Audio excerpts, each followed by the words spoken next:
Hello everyone and welcome to BNL Circuit.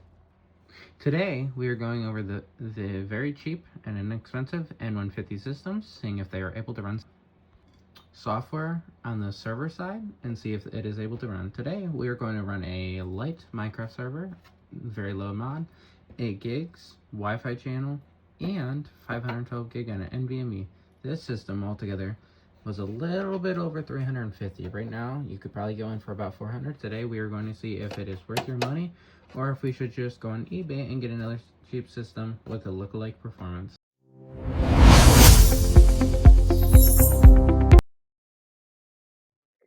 So now where we were at, we are now over to the main vault, or what I would say would be like the server controls.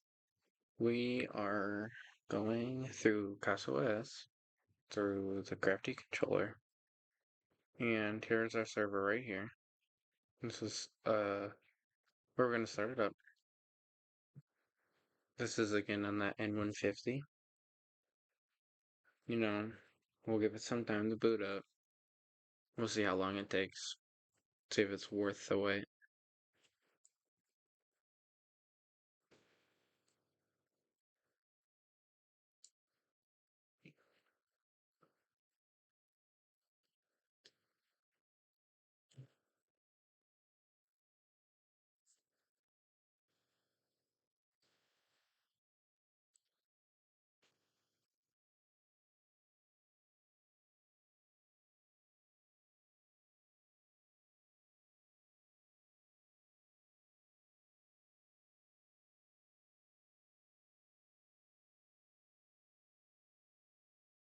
Honestly, seems like it takes quite a while.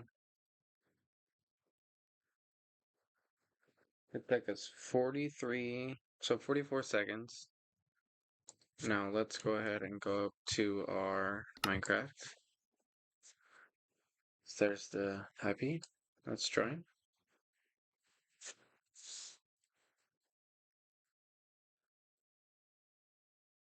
We're in, as you see. All fancy setup. Right here, as you see. 120 FPS. It's gonna just fly around a little bit. See how the joint generation looks? I mean, it's not bad. It's okay. It definitely does take a second to render the chunks, but you have to imagine. You're down here on the ground with a couple of your friends, you're running.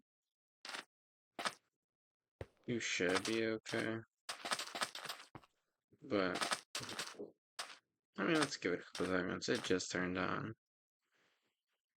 I think yeah, see the memory allocation is quite low. I only have 8 gigs on the server, but, I mean, like, if you were doing basic, 4 to 5 friends, you guys could all have fun on here. But definitely no more than that, I'd say. But it seems pretty performant. This is like, what, 10, 20 chunks? And I mean, I don't think you'll be traveling this fast to need this type of generation. If I go ahead and turn up my render distance, there. So yeah, see? Looks about as if running on decent hardware. But it definitely does stutter on some of these chunks, which isn't ideal. But it won't really hurt anything. Let's see if we just... Let's go to our spawn.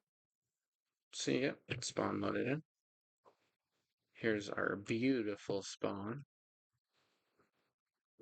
Yeah, see, that's a little problem here loading there and there. But looks pretty okay to me. Go to our war zone.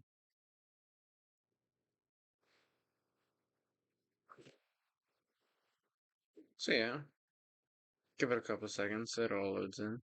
So no problem. It works pretty good. I'm sitting at 100, 120 FPS. It does chunk a little bit. And they were trying to spell welcome. Don't know what that spells. Bunch of dummies. This is our beautiful server. As you can see, it's all running great. Let's go ahead and bat our eyes right back on over here, though. We're going to come in our server. And yeah, see, it says it's running it pretty easily. I'm just on the side, I'm just flying around right now. And as you see, during the chunk generation, it says they're about 25 to 40% usage, nothing crazy. 2.8 to 3 gigs of RAM. So I imagine you have, let's just say 5 to 10 people with your chunks turned down to 16. You could fly through here, no problem. And it seems like as long as you're not trying to do anything too massive, you'll be alright. Yeah, see, we just had to spike up to 60. So it's not ideal. If it's very ideal for small, but if you try to do it with 1,000 players, it's gonna crash. It's not gonna be great. And looking at this price to performance here, if we come here and just like look up what's a 12-100 system.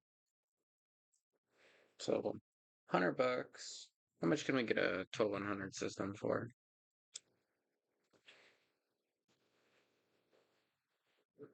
12-100.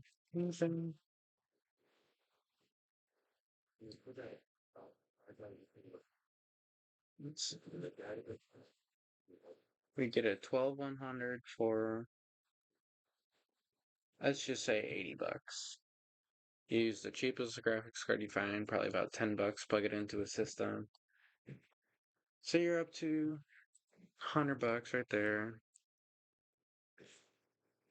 Need an H610, $70. We're at 170. We'll do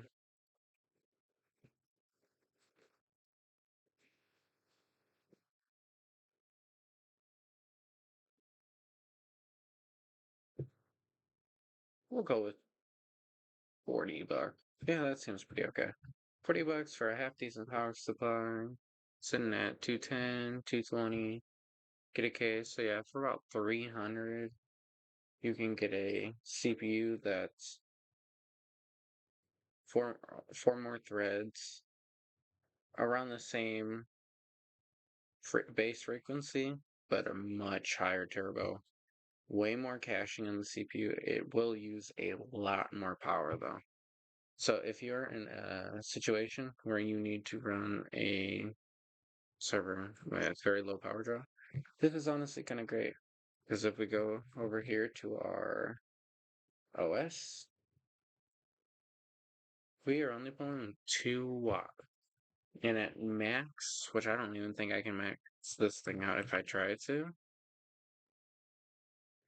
but I'd say from around 2 to 15 watts. Then the 1200 would be 60 watts. So if you're willing to, if you want more power, you need more power. 1200 is great. Would be more than enough for 20 to 100 people.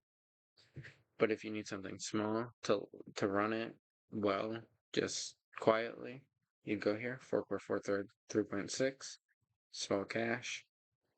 10 watt TDP does go up to 15. As you've seen, it peaked a little bit over 10.4. And they're all efficiency cores, and which is the way that they hit that 15 watt margin. And yeah, would I recommend this? Yes, if you're very low on a budget and have a power constraint. But if you can spend the $50 more to get the way better system, or I mean right now because of the pricing, maybe a little bit more.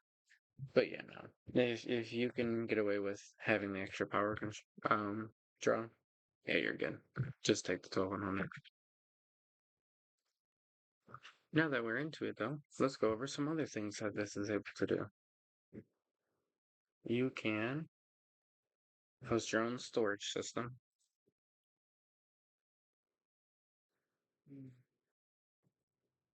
Basically NAS is what I'm saying. Yeah. You can also do Pi, which would be a great one for this one. You would go in Pi hole. You download it, and I do believe it's pretty automatic. You download it, and basically you stop seeing ads on your client-side network. Also, run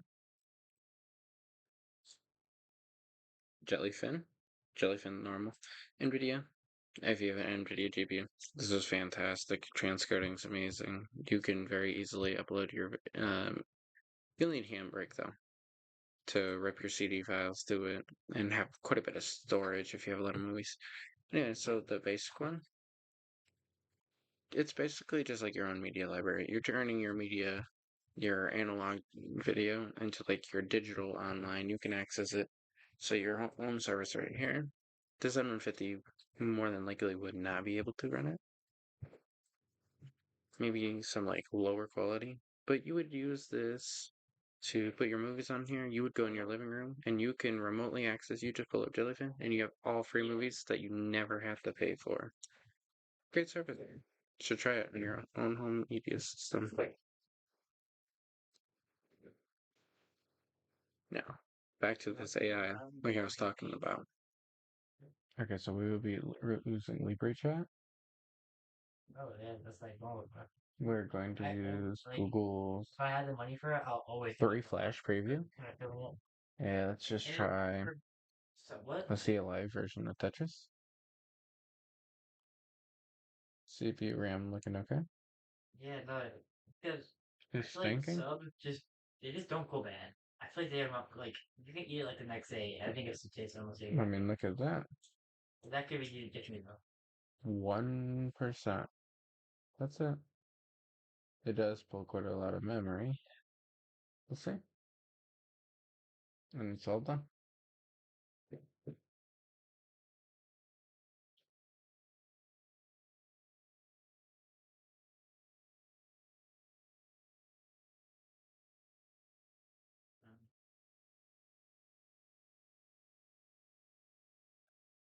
Oh, it's there.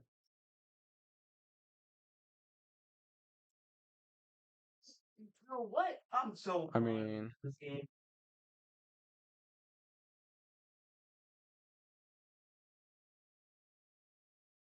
ooh.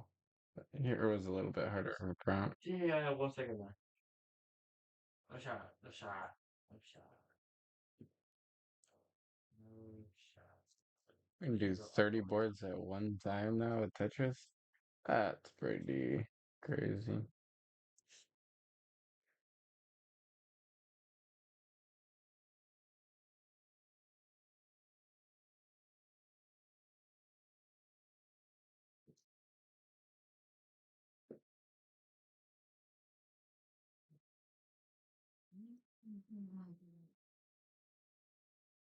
Hmm.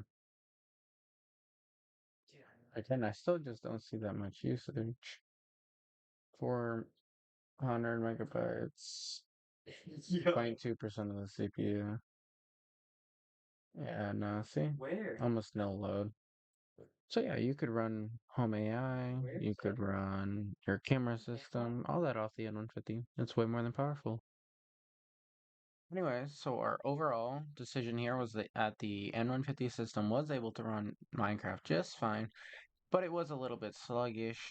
But it is more than fine for just a few people, and it definitely can run as a home service system. It will be a little bit slower, but if it's within your budget, it's great. But I personally would recommend trying to find a good deal on some better hardware. But it will be okay if there's nothing on the market right now because I know prices are horrible. Anyways, have a good day, everyone.